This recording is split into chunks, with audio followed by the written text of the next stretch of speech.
And later on one began to look at what is it that causes this reaction in us. One invented something, one made long lists of life change units where one could look at, I got married, so I have got 50 or perhaps 70 life change units there, and somebody in my neighborhood who I know closely is ill, and that gets so many units, and the more units we collected there, the higher the risk for becoming ill. So that was one step, looking at what causes the stress in us.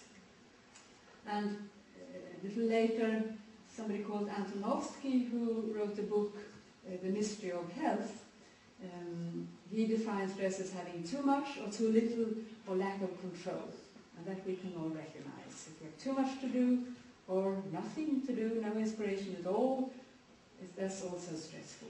And being out of control, when things just go any way, that we all react with stress on.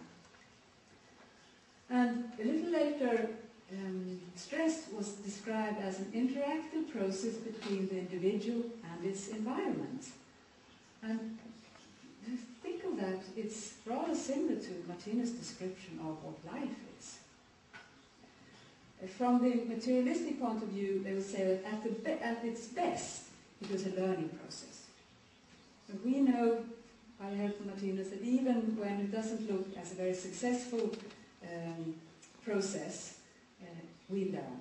And even if we end up ill and dying of our illness, we will learn. And there is really nothing that is not successful in that way.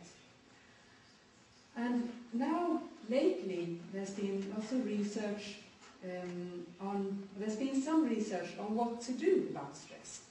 There have been masses and masses, piles and piles of reports and research done on stress and how dangerous it is, but less has been done up to now for what to do about it. And I'm going to come back to Doc Childre and his research. They found what they call the cure of stress today, something that they call creating heart feelings. And perhaps you can guess what that might be. And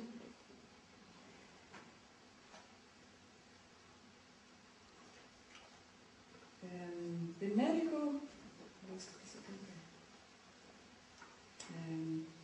medical opinion all over the world today agree that stress causes disease. And it's not only one disease, as high blood pressure, it's also heart attack, stroke, overweight, chronic fatigue or burnout, depression, sleeping problems, body aches and muscle aches, back trouble, diabetes. That's the last one there. And they found that behind all these kinds of illnesses and diseases, there is a phenomenon of the hormone called cortisol. They found long-term raised levels of cortisol in the blood of people who have these diseases. And cortisol, one could say, from a cosmic point of view, is the manifestation, physiological manifestation of these thought climates we've been talking about. When we are in either depression, or think that things are hopeless, or we are in victim consciousness, cortisol is produced from our supraadrenal glands, they call it. Oh, never mind. They're in the blood. And they make what they do to our microcosm is rather interesting, because the cortisol makes our blood full of glucose, sugar, and fat, because our muscles need that if we're going to fight. And it makes our breathing, our lungs expand, or our bronchi expand, so we can have loss of oxygen to our muscles. But we don't fight very much with muscle power any longer. So it's rather inadequate. And it also makes our digestive system go very slowly or not at all. It's sort of set to one side because there's danger. And the repair system in the body. We have a very beautiful and efficient repair system. That's also set to one side. And also the refuse collection, collecting garbage, cleaning, cleansing, that doesn't work either. And we can easily think or understand that for short periods that's okay. Our body can manage that.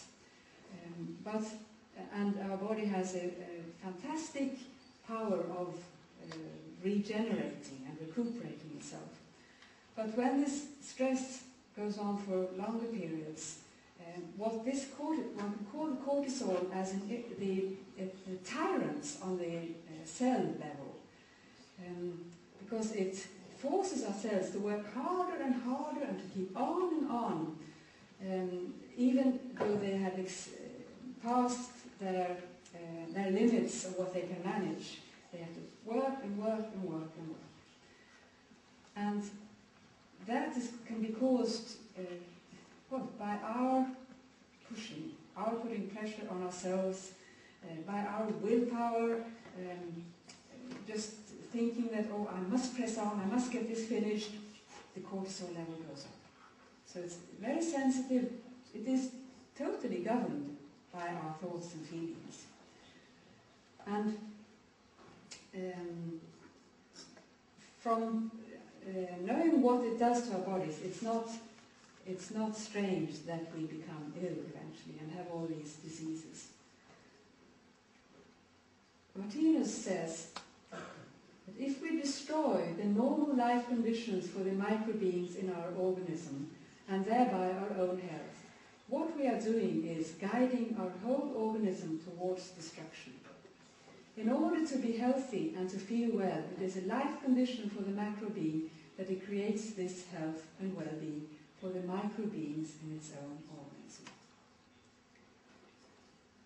The protection that we ourselves don't give our microbeings in our own organism, we cannot expect to receive from the macrobeing in whose organism we ourselves are microbeings.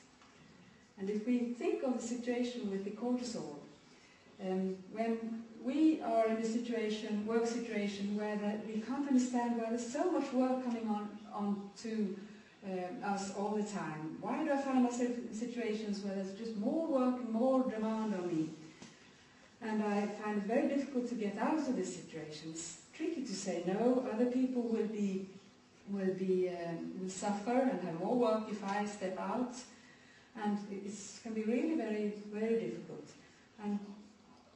And with this, I'm creating exactly the same situation for my cells and organs in my body. And it becomes a vicious circle. You can see how the karma, what I'm facing on the mesocosmic level, I've created on the microcosmic level. And if I have the courage to step out and maybe maybe risk my career, and I just say, I'm sorry, I can't do this. Well, then I give my microbeings free. Then they can have a chance to heal and to repair what's needed to repair. And I created a karmic situation where I can be relieved in my work situation. Perhaps not at once, but it's connected in that way.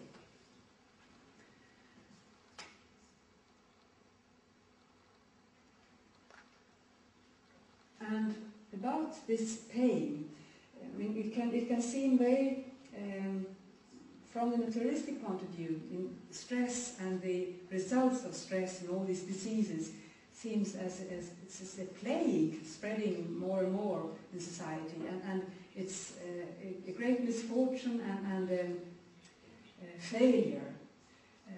But seen from the cosmic point of view, it is a blessing. Because we automatically believe that to manage things we have to try harder and manage more and try harder. And it's a blessing that it brings us to a dead end. It's a cul-de-sac. We all have to go back and find that it's by, in a way, trying less hard, using less energy of gravity, that we actually find a solution. So the illnesses that we come into are a blessing for us. When we are really in the state of burnout, we can't stand stress at all. Our only way to do something there is to do it with neighborly love to our body and with neighborly love to those around us and with trust. That's the only thing that the body manages that. So it's a tricky way out, but the only way out goes through compassion and using our body of feeling and the humane sides in us more. So it's very well constructed. We can't get stuck in the animal kingdom. And Martinus says in Leo's book 1, the pain in the world, both the physical and the spiritual, constitutes from the cosmic point of view the best protection for the living beings. It is the protective rail that prevents the individual from falling down into the abyss of eternal death. Without pain, no individual could be kept alive in an eternal existence.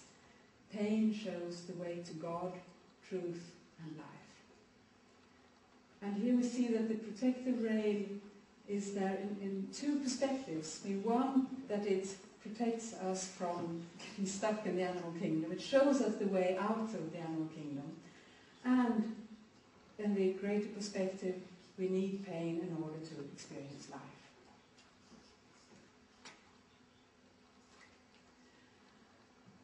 At the HeartMath Institute in the United States, HeartMath is from heart and mathematics.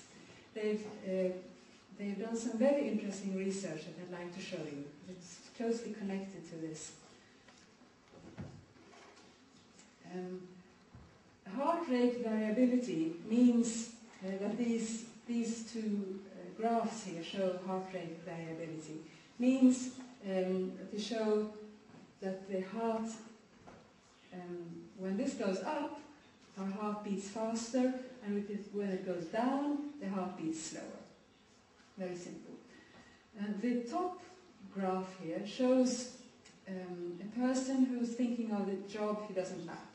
There's frustration and irritation and maybe fear behind that, of course. And we can all see that it looks rather jagged and chaotic.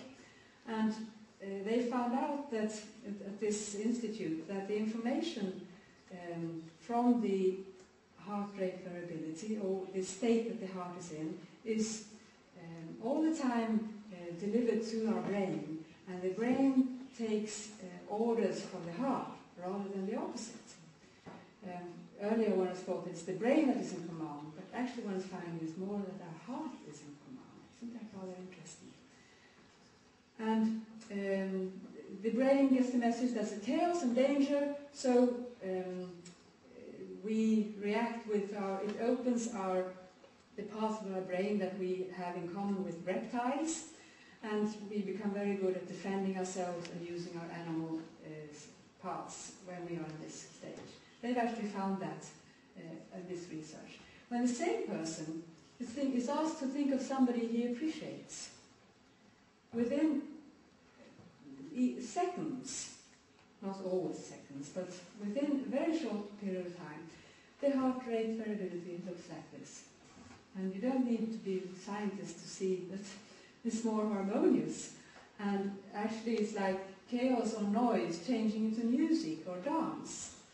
And this information goes from our heart to the brain and gives a totally different information, telling the brain, oh, there's peace, and we can work smoothly, and the whole physiology changes, and the cortisol goes down, and other hormones come up, and the body starts working efficiently and with flexibility and in a very economic way.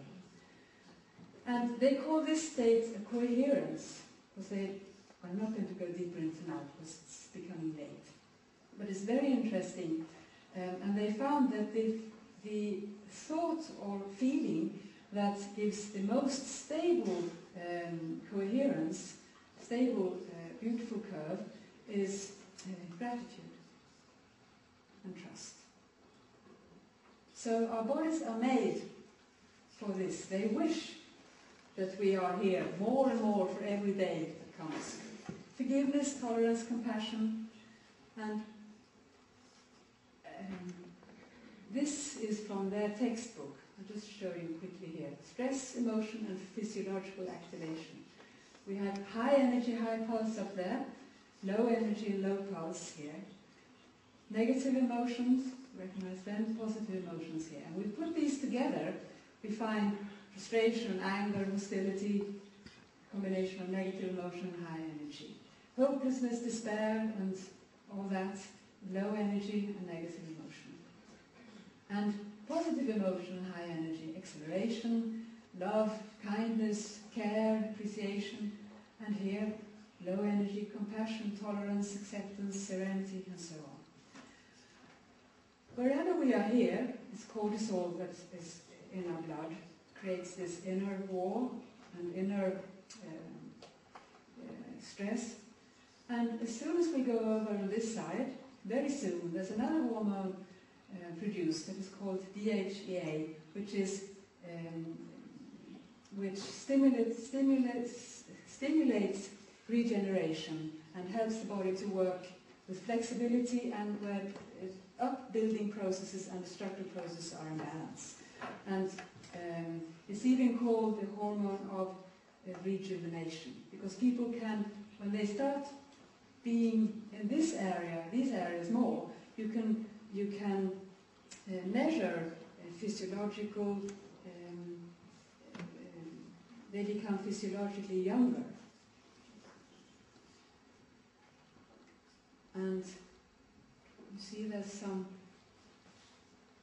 analogy, you feel what we've seen before. They express it slightly different, but they are coming close. And they've made feedback machines so that you can, on a computer, you can follow your own heart rate variability varying, and also a small thing you can hold in your hand and see where you are. And they've done a lot of research and studies with all kinds of people, within business, within schools, sick people, artists, and they have astonishingly good results. And what they practice is to go from there to there, over and over and over again. And they have tricks. They think of somebody you love, and what they recommend most is find something that you're really grateful for, and think of that over and over again. And yeah, I've been using this on myself for this, and quite a lot. And what works absolute best, even in tricky situations, is prayer.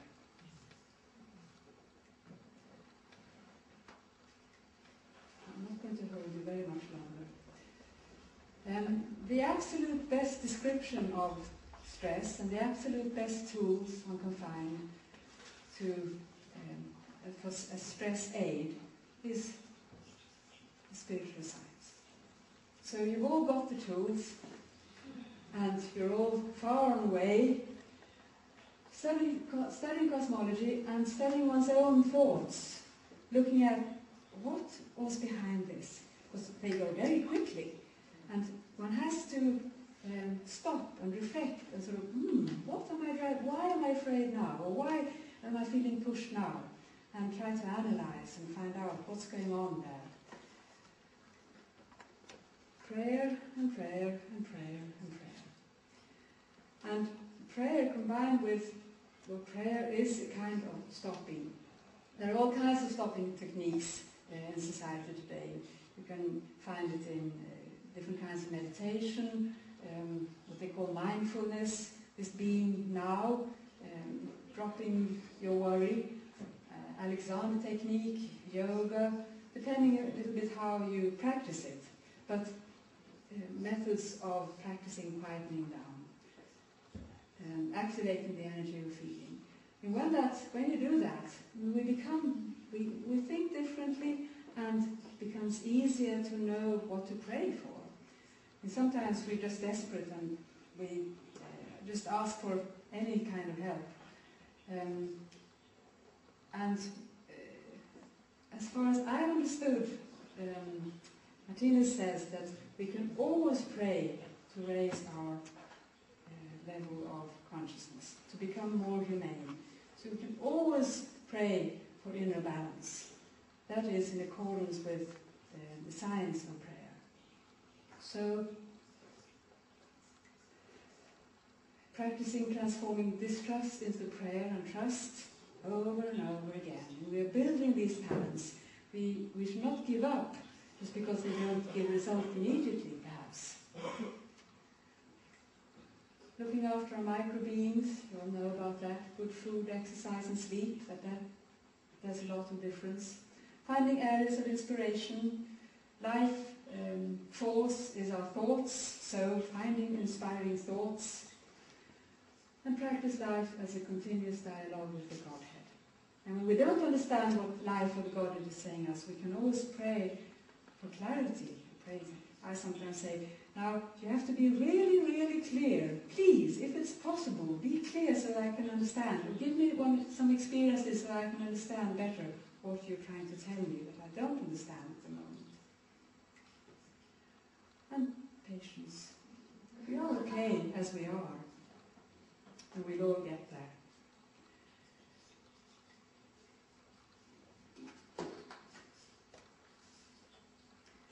In the radiant halo of Spirit of God.